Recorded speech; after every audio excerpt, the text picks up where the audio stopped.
Dans cette vidéo, je vous donne l'énoncé d'un exercice qui montre bien la relation d'incertitude de Heisenberg dans le cas d'une particule quantique en mouvement sur un axe OX. C'est-à-dire, on va montrer qu'on ne peut pas connaître exactement et simultanément la position et l'impulsion de la particule. Autrement dit, le produit de l'incertitude sur la position avec l'incertitude sur l'impulsion a une valeur minimale non nulle, qui est égale à h bar sur 2. H bar ici, c'est la constante de Planck. La solution détaillée de cet exercice est présentée dans une autre vidéo. L'énoncé de l'exercice. L'état d'une particule quantique est défini à l'instant initial par la fonction d'onde gaussienne normalisée psi de x égale à grand A fois l'exponentielle de moins x carré sur petit a au carré.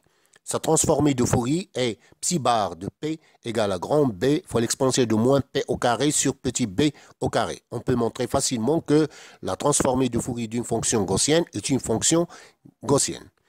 X désigne ici la position de la particule sur un axe OX à cet instant initial et P son impulsion.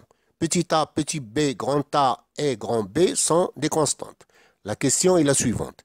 Montrer que le produit des écarts type de la position et de l'impulsion est égal à h bar sur 2. H bar, c'est la constante de Planck. Puisque le module de psi au carré et le module de psi bar au carré sont des densités de probabilité, on peut alors exprimer grand A en fonction de petit a et grand B en fonction de petit b en utilisant tout simplement les conditions de normalisation pour psi et psi bar. Je vous rappelle la formule de l'écart type et notez delta x qui est égal à la racine carrée de la valeur moyenne de x carré moins le carré de la valeur moyenne de x. De même pour l'impulsion, c'est delta p qui est égal à la racine carrée de la valeur moyenne de p carré moins le carré de la valeur moyenne de p. Le décalage entre la valeur moyenne de x carré et le carré de la valeur moyenne de x est dû à la description probabiliste de la position de la particule. De même pour l'impulsion.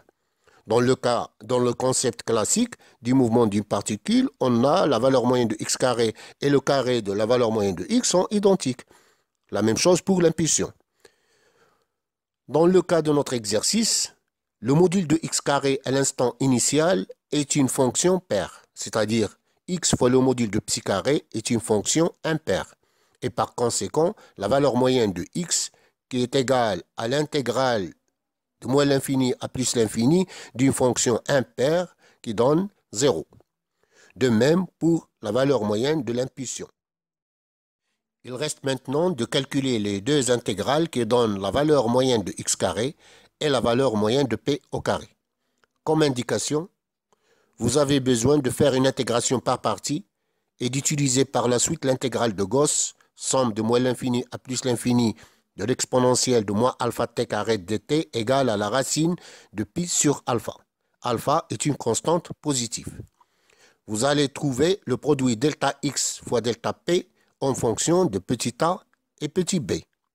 Pour l'exprimer en fonction de h bar, il faut utiliser la notion de transformée de Fourier en mécanique quantique.